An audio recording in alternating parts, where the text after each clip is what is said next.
አባታችን በቀደም ወተት የተማሰለበትን ማንኪያ ሻይ ማሰርኩበት ብሎ ገና ካሁኑ ለቀኖና ይመጣሉ። ነገር እያማሰልን አሁንም ዘረኛ ሆነን አሁንም አሜተኛ ሆነን የማንኪያ ጉዳይ አይደለም ያ ምን አስተናግደው እንዴ። ሰሞኑን እኮ ጭልፋው ድስቱ በሙቋ ታጥቧል። ሕይወታችን ግን በንስሐ ታጥቧል። አቤት ሰኞ ዕለት የነበረ ያጠብ አይነት አቤት በየቤታችን ማንኪያ አልቀረም።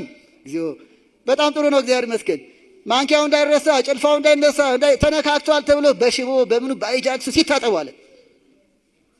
እቃው ታጥቧል፣ ድስቱ ታጥቧል፣ ጭልፋው እየጾመ ነው። እኛ ግን እየተነካካን ነው። አሁንም ያስተውሉ እንጂ ወገኖቼ፣ ለጭልፋ የታወጀ ጾም አይደለም፣ ለቄስ ፋሲል ነው። እቃውን አትጠቡ አላልኩም። ለድስት የምንጨነቀው ነው ያለ ህይወት እንጨነቃለን። ታርቀናል፣ የበደለ ክሰናል፣ ይቅር ተባብለናል። ታዲያ ጭልፋው በሽቦ ብቻ ምን ዕዳ አለበት? ማንኪያ ነካብኝ እያሉ አንዳንድ እናቶች ክና ካሁኑ ለቀኖና ይመጣሉ። አባታችን በቀደም ወተት የተማሰለበትን ማንኪያ ሻይ ማሰርኩበት ብሎ ገና ካሁኑ ለቀኖና ይመጣሉ። ነገር እያማሰልን አሁንም ዘረኛ ሆነን አሁንም አሜተኛ ሆነን የማንኪያ ጉዳይ አይደለም ያ ምን አስተናግደው የእናንተን ህይወት ጉዳይ ነው። ተቆጣዋችሁ፣ ይቅርታ አድርጉልኝ።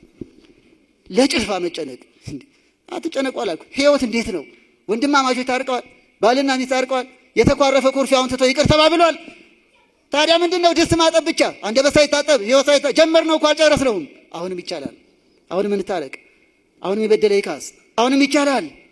ድስቱ ላይ አጠባው ላይ እንደተጨነቅን ሁሉ ወደ አባቶች ቀርበን ይፍቱኝ፣ ይቅር በሉኝ፣ የተጣላሁትን አስታርቁኝ እንባባል። ሽማግሌ ያለ አባቶች አሉ፣ እግዚአብሔር ያኑርልን። ለፈቃደ ነፍስ ነው ጾሙ እያልን ወገኖቼ